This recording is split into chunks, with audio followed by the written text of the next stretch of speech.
ওহো, কি গরম লাগছে। এই সময় একটা আইসক্রিম খেতে ভালোই লাগতো। কিন্তু আমার কাছে তো কোনো টাকাই নেই। আমার আইসক্রিম থেকে তোমাকে একটু দিব। হ্যাঁ হ্যাঁ, আমিও দিব তোমাকে আইসক্রিম। আমাকে একটা আইসক্রিম দিন। আমাকেও একটা দিন আইসক্রিম। এই নাও আইসক্রিম, আর এইটা তোমার। তোমার হাতে আইসক্রিম এলো কিভাবে? আমি এই আইসক্রিমটা কিনে নিয়েছি, কিন্তু তোমরা তা দেখোনি। আমরা বেশি দূর আসিনি আইসক্রিমওয়ালার কাছ থেকে। চলো এক্ষুনি আইসক্রিমওয়ালার কাছে। দূর, আমাকে এখন বাড়ি যেতে হবে। আমি নিশ্চিত তুমি এই আইসক্রিম চুরি করে এনেছো। চলো এক্ষুনি। তুমি দোকানদারের কাছে গিয়ে ক্ষমা চাবে। আমি যেতে পারবো না, তুমি যাও। তুমি দোকানদারের কাছে গিয়ে ক্ষমা চাবে, নইলে আমি সব দাদুকে বলে দিব। না না, তুমি দাদুকে কিছু বলবে না। একটা তো বলো। দাদুকেই গিয়ে বলতে হবে তাহলে। কি বলছো আইমন? আমি যা শুনেছি সব কি সত্যি? দোকানদারের চোখ পাখি দিয়ে তুমি কিভাবে এই কাজ করতে পারলে? দোকানদারের চোখ অন্যদিকে যেতে না যেতে আমি এই আইসক্রিমটা নিয়ে নি। আহা, আমাদের যুগ কতই না ভালো ছিল। কি ছিল আপনাদের যুগে?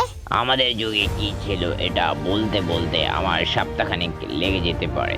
তার চেয়ে বরং আমাদের যুগে ঘটা একটা কাহিনী শোনাই তোমাদের। হ্যাঁ, আমিও খুব এক্সাইটেড। আমাদের স্কুলের সামনে একটি মাত্র দোকান ছিল, তো আমরা সেখানে প্রয়োজনীয় কেনাকাটা করতাম ক্লাস শুরু হওয়ার আগে, বিরতির পর এবং ছুটির পরে। এটা আবার কোনো ঘটনা হলো? আরে শোনেন মিয়া, গল্প তো আমি শুরুই করি নাই। তো দোকানের সবচেয়ে আশ্চর্যজনক বিষয় হচ্ছে যে কোনো প্রকার বিক্রয় কর্মী ছাড়াই চলতো এই দোকান। তাহলে তো সবাই ইচ্ছে মতো খাবার নিয়ে নিতে পারবে, কোনো টাকা পয়সা ছাড়াই। তোমাদের সরাসরি গল্পে নিয়ে যায়, তাহলে সহজেই বিষয়টি পরিষ্কার হয়ে যাবে। আর এইটা তোমার ফেরত। আমাকে একটা বিস্কুট দিন। এই নাও তোমার বিস্কুট। এই নিন টাকা। আমাকে একটা সিট দিন। এই নাও তোমার চিপস। এই নিন টাকা। এই সবাই তাড়াতাড়ি করো, আমাকে এক্ষুনি দোকান বন্ধ করে দিতে হবে। ধুর, এমনিতেই আপনি এই দোকান খুলছেন দেরি করে, আবার তাড়াতাড়ি বন্ধ করে ফেলছেন। এখান থেকে কিছু কিনতে না পারলে আমাদেরকে বাজার পর্যন্ত যেতে হয় এই সীমিত সময়ের মধ্যে। এর একটা বিহিত করা দরকার। এক কাজ করা যাক, বাচ্চারা নিজে নিজে পণ্য কিনে টাকা রেখে যাবে, এটা করলে কেমন হয়? এতে তো বাচ্চারা ইচ্ছে মতো পণ্য নিয়ে চলে যেতে পারে। আপনাকে এই আইডিয়া কে দিয়েছে? এটা বহির্বিশ্বে এখনো চলমান। যুক্তরাষ্ট্র, চীন, ইউরোপ ও জাপানেও ক্যাশিয়ারবিহীন দোকান চালু রয়েছে। বুঝছি। ওইসব দেশের লোকজন তাহলে অনেক ভালো। তারা কি ইচ্ছে মতো পণ্য নিয়ে টাকা না দিয়ে চলে যায় না? না, যায় না। তারা চাইলেও সেই দোকানগুলো থেকে কিছু চুরি করতে পারে না, কারণ সেখানে ক্যামেরা ও সেন্সর থাকে। সিস্টেম স্বয়ংক্রিয়ভাবে বিল তৈরি করে এবং টাকা কেটে নেয়। তার মানে কেউ কিছু নিলে দোকানের মালিক দেখতে পায়? হ্যাঁ অবশ্যই, তবে তোমাদের এখানে রিস্ক থেকেই যায়। তবুও দেখা যাক চলে কিনা আমার এই দোকান আমাকে ছাড়া।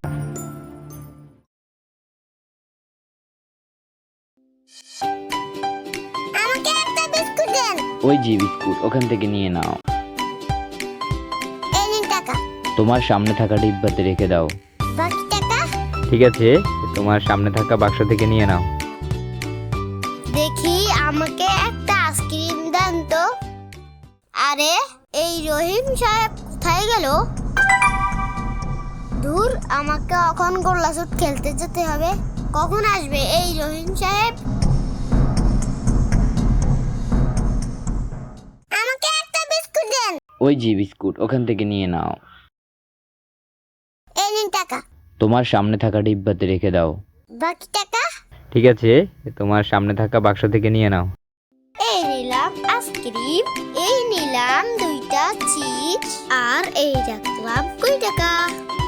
কেমন লাগলো তোমার এই দোকান থেকে কেনাকাটা কেনাকাটা করে খুবই ভালো।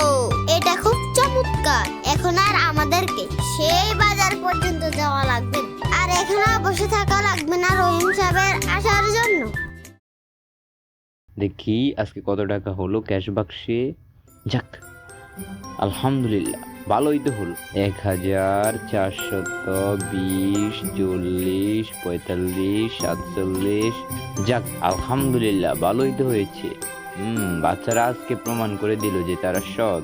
আর এভাবেই চলছিল রহিম সাহেবের দোকান। কোনো সময়ে লস আসেনি তার। প্রতিদিনকার হিসাব নিয়ে ঠিক বাড়ি চলে যেতেন রহিম সাহেব। ওই বাচ্চারা তাহলে অনেক ভালো ছিল। হ্যাঁ অবশ্যই, নইলে তো রহিম সাহেবের দোকান চলতোই না। এত সুযোগ থাকার সত্ত্বেও বাচ্চারা কেন যে দোকান থেকে চুরি করেনি? আর আমি হলে প্রতিদিন ফ্রিতে খেয়ে নিতাম। এটা এতটাও সহজ নয়।